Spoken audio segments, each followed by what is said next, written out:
सोलापूर शहरातील मोदी परिसरात असलेल्या अष्टभुजा नवरात्र उत्सव मंडळाच्या मंदिराच्या पाठीमागे आज सकाळी 7:30 वाजण्याच्या सुमारास एका झाडूवाल्या बाईच्या हातात कुठल्या तरी प्राण्याची जळालेली खोपडे हाती लागली होती।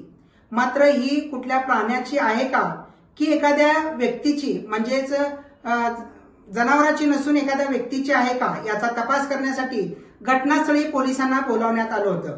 सदर बाजार पोलीस ठाण्याचे पोलीस कर्मचारी आणि अधिकारी तात्काळ घटनास्थळी दाखल होऊन नेमकी ही खोपडी अर्धवट जळालेली कोणाची आहे याचा तपास करण्यासाठी दाखल झाले होते। त्यानंतर पोलिसांनी याची शहानिशा केली।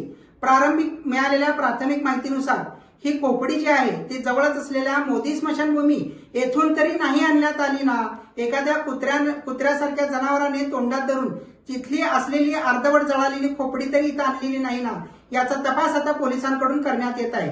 विशेष म्हणजे ही अर्धवट जळालेली खोपडी जेव्हा पोलिसांनी पाहिली तेव्हा असं लक्षात येत आहे की एखाद्या महिला असलेल्या व्यक्तीची ही खोपडी असल्याचं एकंदरीत आपल्याला पाहावयास मिळत आहे। नेमकं ही खोपडी इथे कोणी आणली, कसं आणलं गेलं याचा तपास आता पोलिसांमार्फत करण्यात येत आहे।